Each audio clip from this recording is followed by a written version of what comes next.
ಬೆಳಗಾವಿ ಜಿಲ್ಲೆಯಲ್ಲಿ ಒಂದು ಪುಟ್ಟ ಪಟ್ಟಣ ಸೌದತ್ತಿ ಅಂತ. ತಮಗೆಲ್ಲ ಹೆಸರು ಗೊತ್ತು. ಅದು ಯಲ್ಲಮ್ಮನ ದೇವಸ್ಥಾನದಿಂದ ಬಹಳ ಹೆಸರು ಪಡ್ಕೊಂಡಿತ್ತು. ಅಲ್ಲೊಬ್ಬರು ಅಜ್ಜಿ ಇದ್ರಂತೆ. ಆಕೆನ ಜನ ಪಾರವ್ವ ಅಂತ ಕರೀತಾ ಇತ್ತು. ಆ ಪಾರವ್ವ ಬದುಕಿದಾಗಲೇ ದಂತಕಥೆ ಆಗಿದ್ದವು. ಸ್ವಾತಂತ್ರ್ಯ ಸಂಗ್ರಾಮದಲ್ಲಿ ನಡೆದೊಂದು ಘಟನೆಯಲ್ಲಿ ಆಕೆ ಬಹಳ ಧೈರ್ಯ ತೋರಿಸಿದ್ಲು, ಸಮಯ ಸ್ಫೂರ್ತಿಯನ್ನು ತೋರಿಸಿದ್ಲು ಅಂತ ಜನ ಹೊಗಳ್ತಿದ್ರು.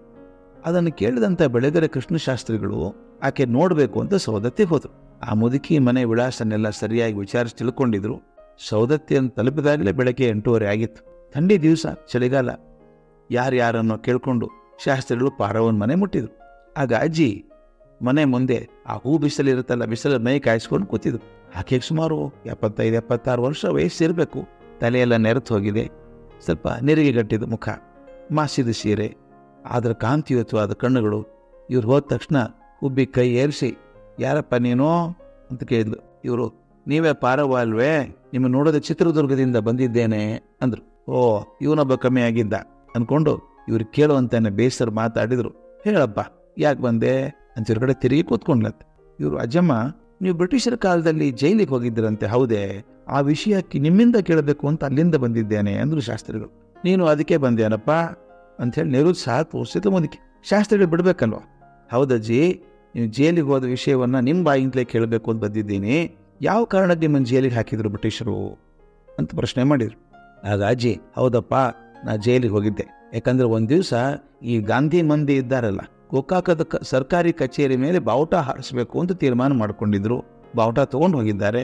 ಅದರಲ್ಲಿ ಕಂಡಪಟ್ಟೆ ಪೊಲೀಸರು. ಗೊತ್ತಿದೆ ಮೊದಲು ಇವ್ರು ಹಾರಿಸ್ತಾರೆ ಮೇಲೆ ಅಂಥೇಳಿ ತಡಿಬೇಕು ಅಂತ ಎತ್ಕೊಂಡಿದ್ದಾರೆ ಪೊಲೀಸರು. ಇಲ್ಲಿದ್ರಲ್ಲ ಮಂದಿ, ಯಾವ ಮೀಸೆ ಹೊತ್ತು ಗಂಡಸು ಕೂಡ ಬಾವುಟ ಹಾರಿಸೋದು ಬರಲಿಲ್ಲ.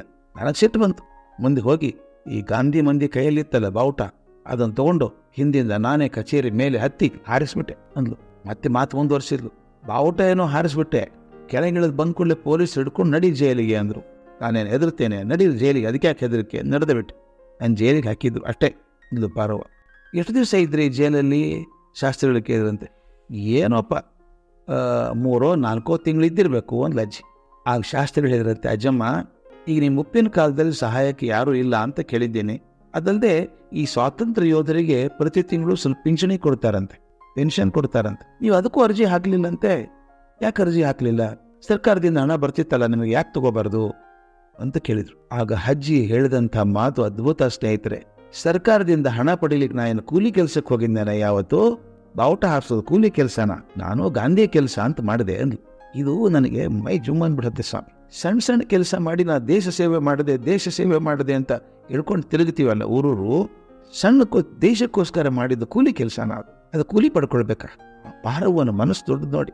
ಆಕೆ ಹೇಳ್ತಾಳೆ, ನಾನು ಬಾವುಟ ಹಾರಿಸಿದ್ದು ಕೂಲಿ ಕೆಲಸನ, ಗಾಂಧಿ ಹೇಳಿದಾತ ಮಾಡಿದೆ, ಕೆಲಸ ಮಾಡಿದೆ ಅಷ್ಟೇನೆ ಅಂದ್ಲು. ನನಗೆ ಆಶ್ಚರ್ಯ ಆಗೋದು, ಪಾರವ್ವನ ಬಡತನ, ವೃದ್ಧಾಪ್ಯ, ಅನಾಥ ಸ್ಥಿತಿ ಅವಳ ಆತ್ಮಾಭಿಭಾವವನ್ನು ಕುಂದುಗೊಳಿಸಲಿಲ್ಲ.